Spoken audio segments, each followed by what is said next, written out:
Welcome. In this video I will show you how to enable slow motion recording on SONY ZV-E10 II camera.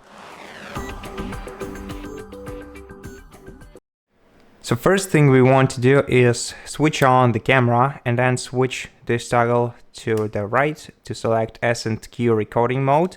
After that we're gonna have to grab our camera and click menu button.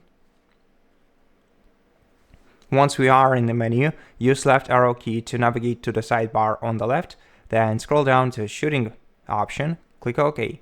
And after that, you're gonna have to select image quality and recording.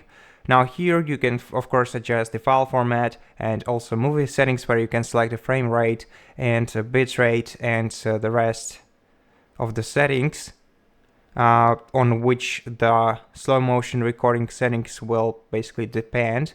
And after that, to set up the slow motion itself, go to S&Q settings and here go to frame rate settings. Now in order to record slow motion video, your recording frame rate has to be lower than the final frame rate. So the one on the left side has to be bigger than the one on the right side.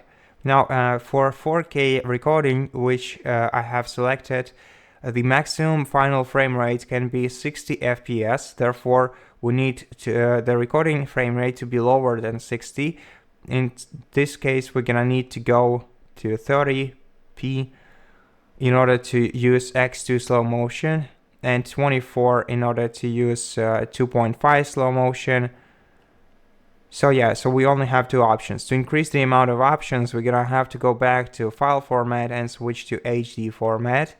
Then go back to S&Q, select frame rate, and now we can set the final frame rate to 120 FPS and increase the slow motion to X5 at maximum.